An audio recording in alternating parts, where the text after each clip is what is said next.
As far as the response goes, every company's tackling a little bit different, and it depends on a couple different variables.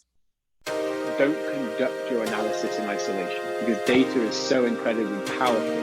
Not defending just the tribe, but defending the organization. Those creative people that you really want to keep empowered, keep excited, keep motivated, keep thinking. A good experience pays dividends down the line. Stereotypes tend to break down in proximity. Welcome to We're Only Human, a podcast about human resources, business, technology, and the workplace. My name is Ben Eubanks, your host, and I'm so glad you're here.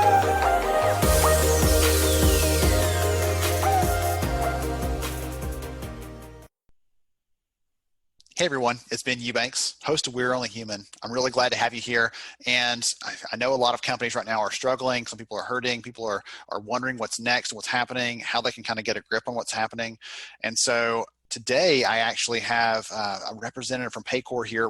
We're going to talk about what they're seeing in the marketplace, what they're hearing from their customers, how they're dealing with these things. And so I'd love to welcome Brett Meager to the podcast. Welcome, Brett. Hey, thanks, Ben. Thanks so much for having me. Absolutely. So before we dive in and hear some of those things that I've already kind of promised everybody they're going to hear, tell us a little about Brett, who you are, what you do. Yeah, absolutely. Well, so as we established, my name is Brett Meager, and I joined the team at Paycor this past December in the role of Senior Vice President for Client Service and Loyalty. So in my role, I lead Paycor's service and support as well as our success teams. We're basically laser focused on developing and promoting customer engagement within our community. So prior to joining Paycor, I led leadership positions at companies like NCR Corporation, Alight Solutions, and several other firms in the technology sector. Awesome. And you mentioned to me a minute ago before we started recording, you have a couple kids. What do you do when you're not at work? That's right. So, well, right now, I think we were sharing notes a few moments ago about how they're all a bit of a blur right now, right? And so that's the reality for most folks these days. I have a 4-year-old and an 8-year-old. My family just moved from the Atlanta area back when I took this role with Paycor up to Cincinnati, Ohio, where we're based. In the Norwood neighborhood of Cincinnati. So we live outside in the suburbs of that kind of metropolitan Cincinnati area, and we're well on our way to meeting neighbors and learning the new surroundings when we got quarantined. So my days right now are spent really in juggle mode. It's a little bit of you're making sure someone is fed and someone is homeschooled and all of those things. We're getting outdoor and getting fresh air and trying to keep some level of normalcy for our family, but at the same time really navigating our business continuity and response for Paycor, as well as how do we respond in the best way possible for the tens of thousands of clients we work with. So to say things have been a little bit hectic since we moved is probably a bit of an understatement right now. Goodness gracious, the things that you didn't think you'd have to deal with when you joined up. They say, taking a new job or, changing, selling your house or getting married, like those are big things that mark your life. You've had a couple of those already this year, plus this on top of it. So, all right. Let's keep it down in the books for sure. You'll never, ever forget. So let's shift gears a little bit. I'd love to hear from you. Again, as you said a minute ago, it's your goal to kind of stay on the pulse of what's happening with your customers. I know Paycor serves hundreds, maybe thousands of customers. I have no idea the number actually. I'd love for you to answer that for me in a minute, but what are you hearing from those customers right now? What's on their minds? Yeah, absolutely. So Paycor represents and works in the HCM space. We do payroll processing as well as a lot of the ancillary products that surround that to ensure that HR professionals and leaders are taken care of. We work with tens of thousands of companies actually across the U.S. Most of them are small and mid-sized businesses, which are highly impacted right now with what's going on in the world of COVID-19. And candidly, we actually process payroll for those companies for millions of employees that work for those companies. So right now we have line of sight and are directly watching what's happening with millions of folks across the US who are either getting paychecks or not getting paychecks depending on the responses of these companies. So it's many of those that we work with are in highly impacted areas like hospitality and tourism areas, as well as healthcare providers and manufacturers. So just a broad swath of industries are represented across those companies that we work with. And it's interesting to see how those responses are starting to take shape industry by industry. So let's dig into that if that's okay with you. Absolutely. I don't know if there's such thing as an average company. Based on all the research we do, like everyone is a little bit unique in what they're doing, but I know that industries can kind of allow us to bucket those companies and see some similarities. Right now, travel is hurting, healthcare is exploding, retail is kind of in a weird space where the e-commerce side is really ramping up, but some other stuff is not so much. So I'd love to hear from you. How are companies like that's the business side of it? How are companies responding to this? What's happening? What are you hearing? Again, in terms of how companies are trying to help their people survive this or overcome it or get through it? Yeah, so let me answer that kind of in two different ways. I'd love to share a little bit about what we're hearing, but then also what we're doing to interact with those clients that we work with and our response, because I think it gives a nice living example for HR professionals out there that are trying to wrap their head around what this means to their company. So you led by asking, what does average look like as a response? And candidly, I don't know that we've seen average just yet. The reality is that we're all adjusting to a moving target, our company included to that. No matter the size or the industry, I think everyone right now is taking it day by day to assess the strategies and behaviors to actually respond to the situation at hand. Go back in time a week or two ago, and as a global community, we didn't have nearly the emphasis on this as we do today. And so things are rapidly adjusting. And right now, I would say specifically in the US, there isn't an industry or even a person that it hasn't been impacted by the pandemic and giving an effect to them. As far as the response goes, every company's tackling a little bit different that we would see that we interact with. And it depends on a couple different variables, depending on their cash flow situation, the scale of the impact, so that industry that they serve perhaps, or the way that consumers or their own clients are interacting with them, as well as candidly their appetite for risk. So sometimes that cash flow and appetite for risk allow them to move in a different strategic direction at this point than, say, a business that may look the same on the outside. The one thing we can say globally is that being proactive and timely in the response is what's key. So sitting and ducking our heads in the sand, pretending like this isn't going to impact us, that's not even a strategy these days. We all just have to recognize that we have to move forward.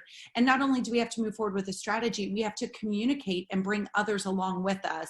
That means our employees, our clients, those that interact with the firm, to make sure that we're able to just sort of organize that chaos as much as possible to stay ahead on the communication front and to be a voice of reason in all the noise. So we're actually hearing three main themes that you might consider sort of the average responses from our clients. The first one is a need to stay informed. We need to make sure we're educated on the changing legislation, guidelines, relief related to the pandemic, and how technology is enabling or adapting to that.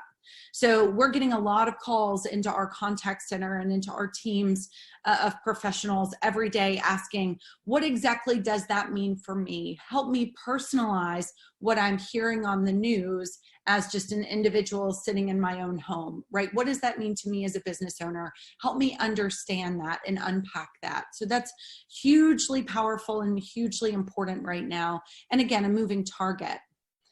A second theme we're hearing is a need to deploy their workforce in creative and new ways, such as allowing for flexible schedules for those with children or others that they serve as the caregiver for, the need to work from home. That allows for and requires a whole different set of skills, or perhaps preparing a workforce that just doesn't necessarily exist for a lot of small and mid-sized employers.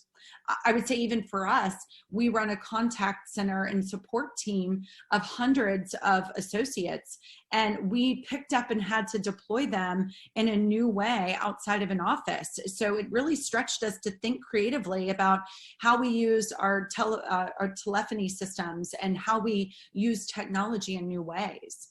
It's definitely something that we're hearing, not just from our own teams and those that we interact with, but also for that larger client base. And the third thing we're hearing is a need to communicate almost constantly about the changes going on. You know, there's a delicate balance there of being responsive to the things that we're hearing and needing to adjust to, and making sure employees know what's going on in their business, but then over communicating to a point where it becomes almost a white noise that they begin to drone out. And so helping our clients find that healthy balance and find new ways to, you know, not be able to put things on that bulletin board in the break room anymore, but to remind them of important things related to their payroll or their HR solutions, their benefits, in ways that necessarily don't allow us to connect face to face. That's a very interesting theme that we're hearing from clients that, again, we're trying to help them with and ensure that we can conquer. That's been one of the trends in the conversations I've had with other employers and HR leaders in the last week or so is we're trying to walk that line, like you were saying, between I've got to keep them as up to date as possibly can. You know, in the absence of information, there's uncertainty, there's fear. So if we can provide some level of information, that helps to alleviate that in some way. But they're also trying to avoid, like, we don't want to tell them too much because we don't even know all of the things yet that are going to happen, right?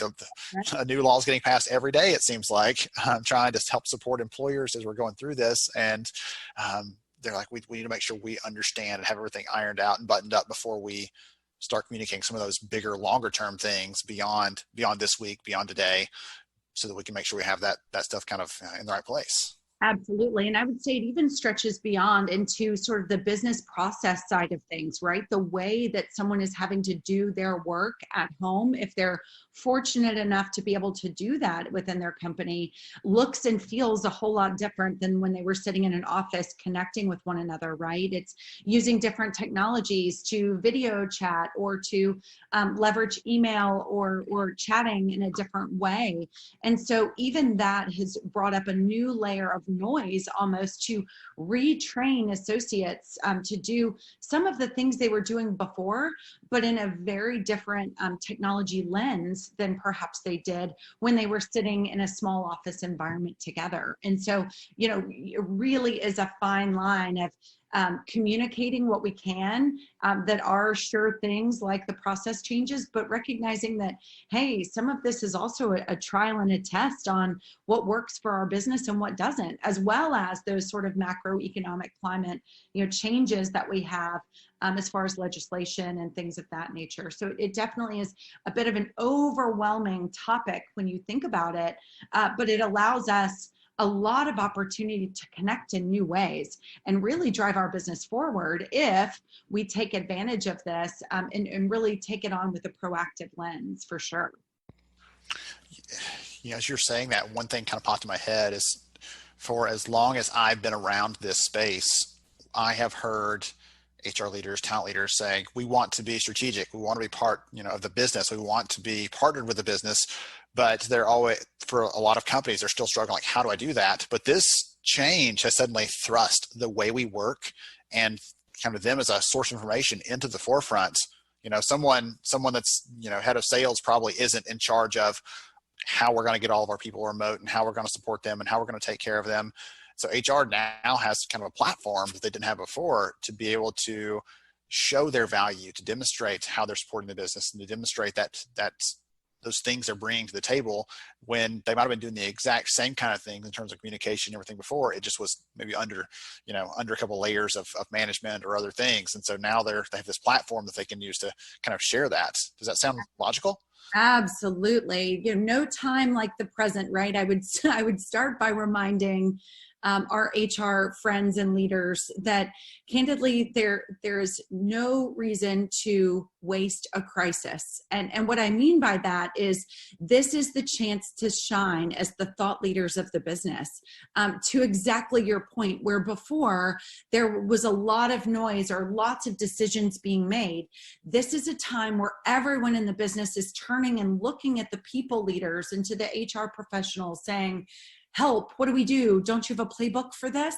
Right? And so I would say capitalize on that. And we've got to sometimes, take a deep breath and think about what's the best way to handle these situations, because they are completely uncharted. But at the same time, it absolutely allows us to move forward with things that perhaps were getting dusted, as a lower level priority before, things like being able to enable a work from home policy. I bet there's HR professionals out there that have been fighting that battle on the side of HR for a very long time. Well, guess what? No time like the present, right? Use this as the opportunity to really change and shift that topic to be, instead of, a crisis response, let's take it a different way and move the business forward, right? So there's tons of good that can come out on the other side of this. It's just all about how we strategically weather that storm and make the most use of the crisis at hand. So strategically weathering that storm, I'm going to ask you for some advice, if you have any, in terms of practical tips or anything else. People that are listening to this,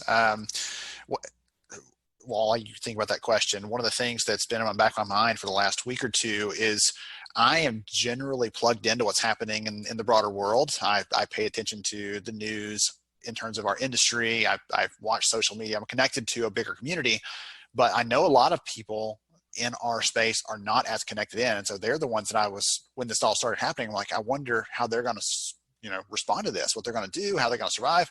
And so I've heard from some people that have actually started listening to the show that I've never listened before, or started reading new things or connecting with new people because they're looking to be plugged in. They realized how out of touch they were with what's happening in the broader world. And so I think, to echo what you were saying a minute ago, this can bring some good things out of it as long as we kind of cement those behaviors and that becomes the new normal for us. But I'll keep on keeping on if I don't stop. So any advice from you on what businesses can do, what HR leaders can do right now to, I don't know if it's just for sanity's sake or for just something specific they can do to help as they're going through this challenge. Whatever advice you can offer, I'm sure they appreciate it. Yeah, absolutely. This is the thing when you wake up in the middle of the night and you're like, what should I be doing right now that I'm not doing? Or how should our business be responding to make sure, I view it as my personal charter to make sure that we are able to process payroll in a uniform and compliant fashion for all of the millions of people out there that are counting on our business to do just that. We deal with a mission critical product in that we help businesses pay their people. And if we don't do that right, people don't get paychecks. Families are, struggling as a result of that. And so I look at this as absolutely what could we and should we be doing as Paycor, as business leaders, as HR sector, define it how you like. But I think from a business perspective, it's critically important for HR and for finance leaders right now to partner together. I said that a moment ago that you have to have a strategy, and putting our head in the sand and pretending like this isn't going to happen is absolutely not a strategy. The finance and HR teams have to partner together right now. And maybe for a small business, that's one and the same. Maybe for a larger organization, those are two separate leaders or two separate functions. They have to partner together to control costs across the business and to make sure that they can create a strategic plan to move forward. And so when I say that, it's a strategic plan that's not just driven by the financial outcomes, but also on what is the business going to look like through this and on the other side of that. The communication layers that are, embedded in that are heavy. There's a lot of meat below that on the communication side, because I think that when the business side really challenges themselves to think about things differently, it kicks off all sorts of communication strings, just like we were talking about earlier, to make sure you're bringing others along through that. The other advice I would give is from a people perspective right now. Employees are in a heightened state of anxiety. Watch the news, right? And you see that furloughs are happening in businesses, or cuts and reductions are being taken.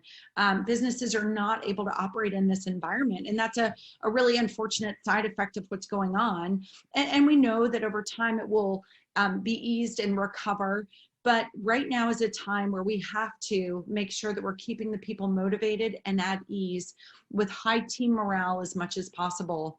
It's very easy to feel isolated when you're working remote or you're not working in that same function. We are creatures of habit. And when that runs dry or doesn't work in the same way that we're used to, it's incredibly difficult on the individual. So we need to, as business leaders, make sure that we acknowledge that. We need to look for fun and silly ways to connect and make sure that we're rallying our teams together. One of the teams that I work with very closely, our support leaders have started a Friday afternoon Zoom happy hour. And we take our normal stand-up meeting, and everybody, I've seen everything from silly costumes to the Easter Bunny made a cameo appearance, where everybody's on Zoom chat, and we're just taking it to a level of humor and fun that we would have had in an office environment, but we just aren't getting in that day-to-day world where we're all sitting in front of a laptop in our own kitchens or offices around town. And so I think that bringing some fun and humor is incredibly important. And then I would say that my third point or thought on that is that we have to, from a human perspective, just give a little grace. I think I shared earlier that I'm the mom to a 4 and 8-year-old, and I am no teacher in any traditional sense. However, as of a week ago, I am now officially adding homeschool elementary teacher to my resume, right? And so we are all trying to figure out and navigate, how do you keep children not just occupied, but educated and doing things that are healthy and balanced and good for their well-being, at the same time that we're trying to drive a business forward. And so I think that can only happen with a little grace. We just have to make sure that we're balancing that and realizing we really can't script this normal that we're living in at the time. And if your city is anything like where we are in Cincinnati, and like I said, from Atlanta, I have quite a few friends still in that area, and my family's still there, I would tell you that the toilet paper shortage alone is enough to tell us that we need to give each other a little bit of grace right now, because someone somewhere has a closet full of toilet paper, and the rest of us are all still trying to figure out what we're going to do in a couple days when our supply runs out, right? So we just need to have a little humor and grace about it, and realize that we've got to have a plan, but we have to be pliable and adaptable through this. Definitely have to be adaptable. There was the grace comment reminded me. I had a discussion earlier today with a friend who I haven't talked to in a long time, and one of the things I've started doing over the last couple of weeks is reaching out to those people who you always say, "Hey, yeah, let's catch up," and then you never quite get around to it. Yeah, that's so awesome. I've had 4 or 5 of those calls in the last couple of weeks, and it's been so much fun to talk to them. But one of the people I spoke with today, that was one of our takeaways, was at the end of this, when there is some return to whatever normal looks like after this is done, the hope is that we don't stop extending that grace, because we realize that at the end of the day, all of us are still very human.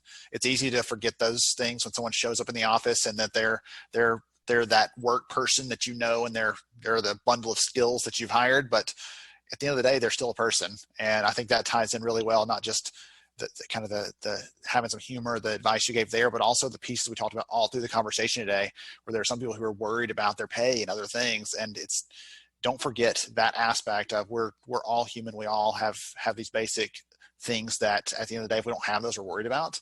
And that's just a really great way to put it. So I love the remote happy hour thing. I'll have to figure out how we can pull one of those off, because that would be fun. But I'm with you though on the costume thing. I have a giant dinosaur head right here on my desk that I've been using for random meetings when I feel like somebody needs a smile, and I'll bring the smile, you bring a laugh, and you'll end up, a little bit better blood pressure after you get off the call with me, and we'll call it a win. There you go. There you go. I think we may see a run on, costume heads. As long as this keeps up, we may all need it for our sanity before too long, for sure.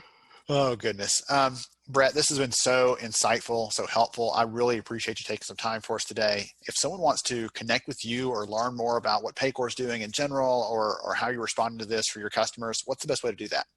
Yeah, absolutely. So if you don't mind, may I share a couple of the things that we're doing to kind of adjust to this new normal for our customers? Because I think it gives a nice living example. And then I can close out with, sharing a little bit more about where to find more of this information. I think it's a really kind of meaty response that we've had at Paycor from our marketing team. And I think it's really helpful for those listening. Absolutely. Okay. So, we were talking earlier about the themes and the new normals and what does it mean to have an average response right now. And I think, I shared a couple of themes that we're seeing, but if we take it a step further, there's a couple things that our company as, thought leaders in the HCM space has done to help prepare not just our clients, but also those just in the community that are looking for education. And I think that that's a really important thing right now. I know that, Ben, you guys have put together a great list of support and information that's available to just the general public and to HR leaders that are looking for more information. We've done something sort of similar, but with a bit of a different bend to it. We know that there's a huge need for education right now. And a lot of our customers are calling us to say, I don't quite understand what this means for me. What exactly does it mean when we're asked to implement X, right? And I say X generally because I think that there will be other things that this applies to in the future. So we've created a forum called the COVID Support Center for Small and Mid-Sized Businesses. You can link to it from our website, paycor.com, where readers can find information like articles. There's a ton of webinars, communication templates, and things that they can use across their business that are just free resources for them.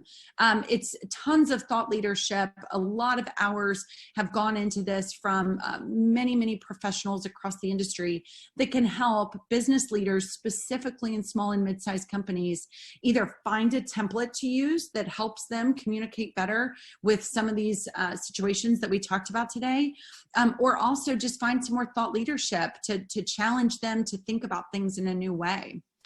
We took it a step further by also including, the team has done a great job of, that topic of, I'm knowing all too well, moonlighting as mom and homeschool teacher right now, of when you're working from home and you're a caregiver, it's giving new meaning to work-life balance. And so our team published on social media an article just recently called How to Work from Home with Kids. And it includes lots of great tips and pointers. A lot of them are just candidly really practical things. And much like what you said, Ben, of, I hope that some of this grace persists on the other side of this. These are just things that we all probably know we should have been doing it, but you get so busy in your day-to-day that you kind of slack on some of these things. So it's things like how to set a schedule for yourself and for your kids, ensuring that you're communicating well with your manager about the reality of your home situation, and just some great resources like that of how to have the tough conversation with your partner or with your manager or, with your family about what this schedule looks like for your family. We actually implemented a family schedule this week, and it's already been a game changer. I can tell you, like, the kids love that they get to see and pick their color of what they're supposed to be doing all day. And they've actually realized the hours where they can't bother mom because she's doing things like talking with you.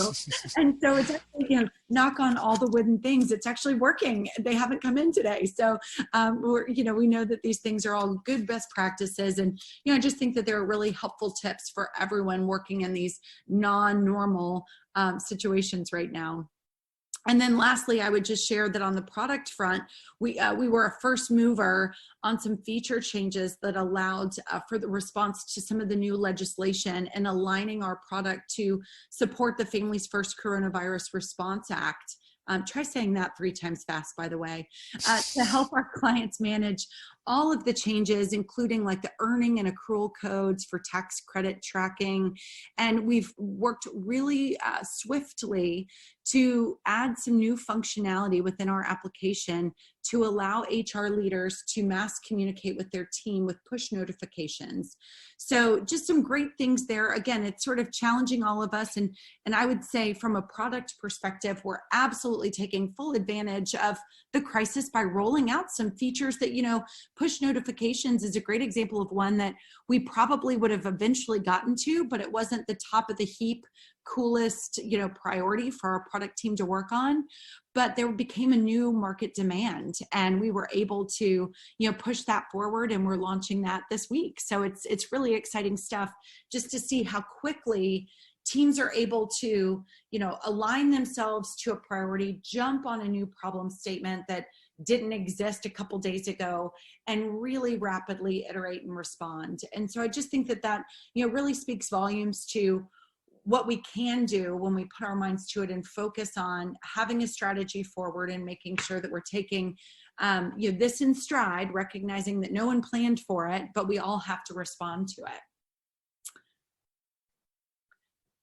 So just to end up with that topic, I would share that to learn more about what we're doing at Paycor and the thought leadership, there's links from our website, as well as on all the social platforms. You can find our team representing under the Paycor handle.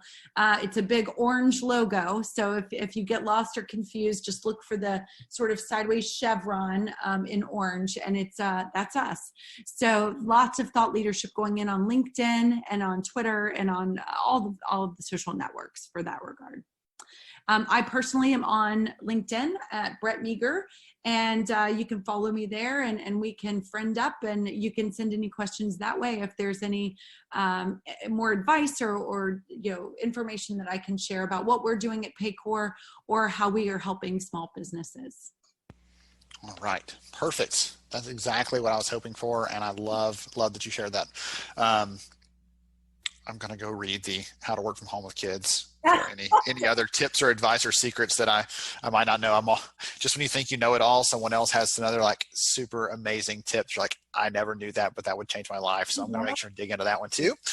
I'll make sure and get links to the resources you mentioned into the show notes for the episode, so that they're out there and available. Anyone else wants to dig into those, they'll be right there in the show notes. They can click right through from that versus having to do the old Google thing and search around. So make sure we get those set there. Brett, again, this has been so much fun. I really appreciate your time very much.